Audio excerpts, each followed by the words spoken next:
Overreaction or the harsh truth? Did you watch any of the Tigers this weekend? I'm sorry. Rico, they scored 3 runs in total in 3 games. An 0-3 start. I have some takeaways, reactions, and I want to play the game with you guys. Are these overreactions or the harsh truth? A little old school baseball. This makes me think of like Ken Griffey Jr. baseball. All right, the first one. The Tigers will lose 100-plus baseball games. Is that an overreaction or the harsh truth? Let's see. Mike's open all around. 100 means you win 62. It's kind of hard to lose 100 games. I'm going to say it's a slight, and I mean slight overreaction. Yeah, I'm with you, Rico. Slight overreaction. I understand losing 3 straight to open things up doesn't look great, but it is very, very hard to lose 100-plus baseball games. How many did they lose last year? It's 90-something. Yep.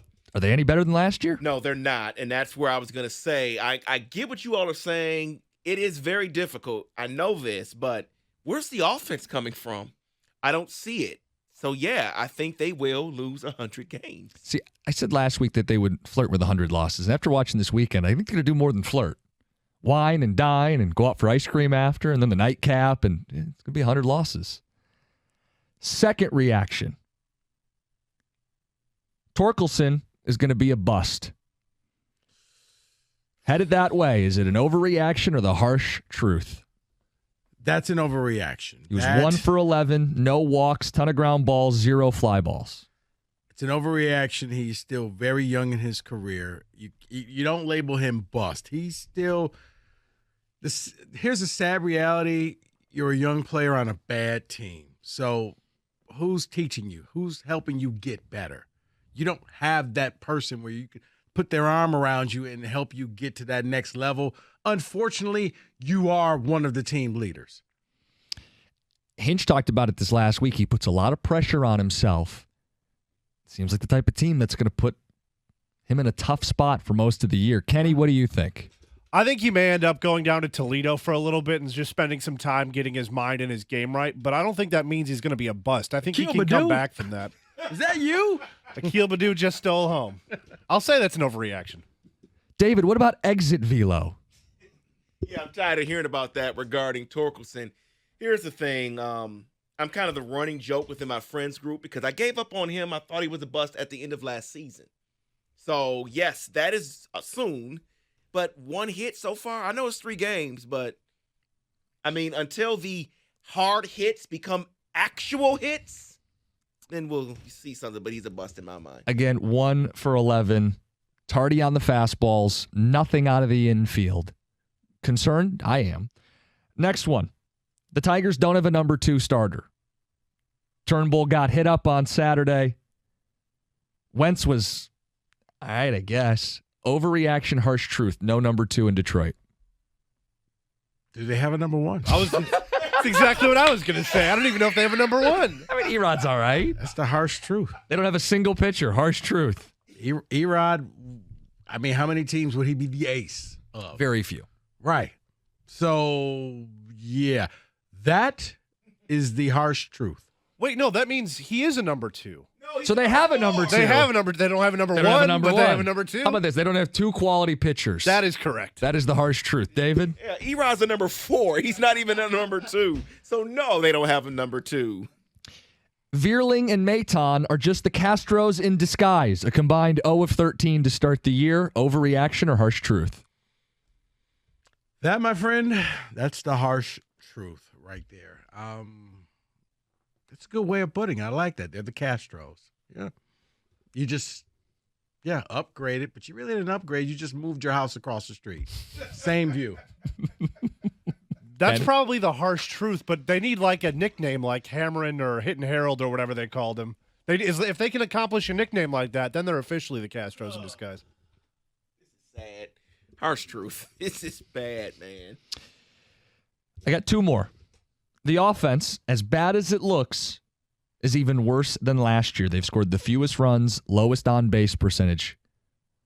Worse than last year, Rico. How about that? Somebody else save him. Either of you guys, offense worse. David, you've already said yes, basically. Well, I'm sorry. But here's what I want to say, and I love Dan Dickerson. He does a great job calling the games. But I had to listen to him a little bit Saturday say this offense is supposed to be better this year. They were losing 12-1. So at some point, I know it's only 3 games, but again, I need to see it. David, shutout on opening day. Right. They scored 2 garbage time runs on Saturday when the game's out of hand. And then the only run they scored Sunday was in the 9th when they were down 5-0 on a one-run homer. Little solo shot. These are looking like a lot of games we saw last year. I don't know if they're going to be worse. They're either going to be the same or better. I have a hard time thinking with a healthy Meadows. I mean, Baez can't be as bad as he was last year. I just don't see them being as bad. I think they can only be better. I think they're actually going to end up being better. What Kenny said, you're going to have a lot of young guys getting a lot of opportunities playing. And it's kind of like when the Pistons play, other teams aren't going to put their best out there. You're going to go up against almost their second stringers because they're going to rest their starters. They're going to rest a lot of good people when they come on. When you play the Tigers, do you really need to put your ace out on the mound? We'll give you you can miss one of your rotational starts. So I do think the offense will be a little better. Last one. This will be A.J. Hinch's last year in Detroit. Overreaction, harsh truth. I think this is the harsh truth. I'm not saying he's going to be fired. No. He could choose to. I think that if this team is as bad, he may just say this turnaround is just too much, and I want to go manage a real team. No. We need AJ here. I have to believe that this is an overreaction. Give this man a chance to mesh with the new GM, with the new president. Give him time. It's going to be bad. He knows it. I'm trying not to go crazy because I want him to stay. Is there a shot that him and Scott Harris, I mean, maybe he has a better relationship with Scott Harris than he did with Avila? So. Is that possible? That's the only thing I'm going to hang my hat on here. Because I doubt... David, real teams are going to say, AJ, seriously, you've paid for your crime well beyond. Come here, come manage us. Get the heck out of Detroit. If this, here's your, what is it? Harsh reaction? I mean, overreaction or harsh truth? Mm-hmm. Man, they're 3 years away from being competitive. You're right about that. And how long does he want to be here? I get it. I just want him here. He's a good manager. He is a good manager, but losing breaks you. Losing causes you to lose the passion. You just like, whatever. I mean, you guys do what you want to do. We're going to lose anyway. So this is year 1 for Scott Harris. Hold on. Think about it. First thing he said, are they going to lose 100 games? That's on the table. That's why that man won't be here. Year 1 for Harris, year 7 for all of us. And for AJ, it's year 3 of this deal. Yeah. So